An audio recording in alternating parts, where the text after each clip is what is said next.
Bwana u sehemu, rafiki yangu wewe, katika safari yangu twatembea na wewe.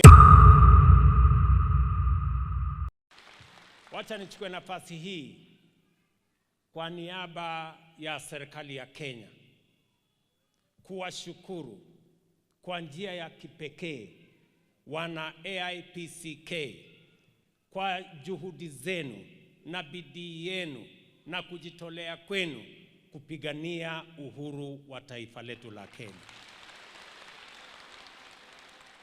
Sio makanisa mengi yalikuwa na ujasiri na bidii na kujitolea vile wana AIPCK walivyofanya, ndio tukawa nchi huru, nchi ambayo inaweza kujisimamia yenyewe. Nasema asante sana.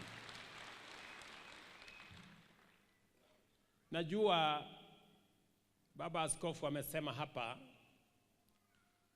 mimi pengine ndio nimekuwa rais wa kwanza kuja katika ibada ya AIPCK. Lakini nimekuja hapa kwa niaba ya wale wote walionitangulia.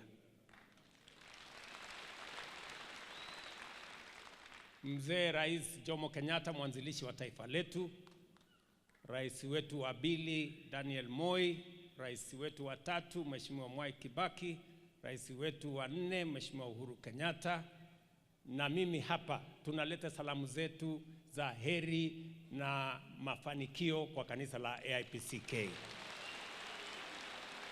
Kwa niaba yao wote, mimi nataka mjue wana AIPCK ya kwamba tunawaenzi, tunawapenda na tunawashukuru kwa msimamo wenu wa kuungana na kutetea haki ya Wakenya wote hadi tukapata uhuru wa taifa letu.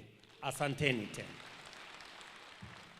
Na kwa sababu mmechangia sehemu kubwa ndio tukawa nchi ama taifa huru, leo mmekuja Nairobi na mnasema mnataka kuanzisha Archdiocese ya Nairobi. Mimi kanisa hii la AIPCK, kwa sababu ya vile walitetea haki ya nchi yetu, leo sisi ni viongozi katika taifa huru. Lakini kuna wale walitutangulia kwa bidii yao na jasho yao na kujitolea kwao, leo tukapata nafasi hii ya kuwa viongozi katika taifa huru, na sisi pia tutafanya sehemu yetu kidogo. Hatuwezi kuwalipa kiasi inayotosha, but we are going to make a small contribution towards making AIPCK proud in Nairobi. President Ruto is just representing all retired presidents of Kenya. Who does that? Let's have the speech of President Ruto. Vile rais wetu wa kwanza Jomo Kenyatta aliweka msingi wa taifa hii, ikajengwa juu yake na rais wetu wa pili Daniel Moi, ikawekwa juu ya hiyo msingi Mheshimiwa Mwai Kibaki akaijenga taifa letu, na rafiki yangu Mheshimiwa Uhuru amekamilisha nafasi yake.